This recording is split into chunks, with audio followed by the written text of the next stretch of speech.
Well, I think we wanted it to feel almost like virtual reality in space. We wanted it to feel like you are there in the capsule. You're seeing what Neil sees. You're hearing what he hears. You are being launched into space. You are walking on the moon. We tried to approach everything as immersively as possible, with sound, with imagery, IMAX photography on the moon.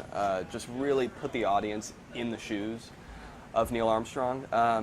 But I think also what was even more important to us was the personal story. That at the end of the day, this was a story about human beings, ordinary people who were thrust into extraordinary circumstances, and how they had to find a way to balance life on the ground with life in space. And so I think the story of Neil and Janet, as beautifully played by Ryan and Claire Foy, I think that's an endlessly inspiring story.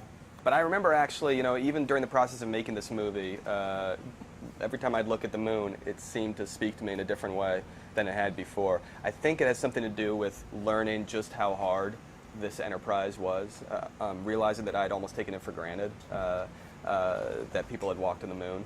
But to actually look at the period in history where people turned a fantasy into reality. It's a fantasy that humanity had had for millennia, but at this crucial moment in history, a group of people decided to turn that fantasy into reality, and it was incredibly dangerous and difficult, and came with a whole host of doubts and uncertainties and sacrifices and loss, but it happened, and I think it's just an incredibly inspiring story. They were this couple that had a lot in common, but also in many cases it was almost as though they were forged by various ordeals that they went through. I mean, I had no idea before I started researching this movie that Neil had lost a daughter. Neil and Janet had lost their daughter right before Neil joined the astronaut program.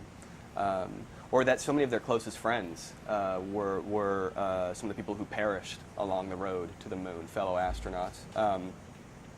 Or the brushes with death that Neil himself had had, and how Janet had to deal with those on her end. I mean, just the sacrifices that they as a couple and their family as a unit had to go through during this sort of 8-year period that the movie covers, just it was sort of eye-opening for me.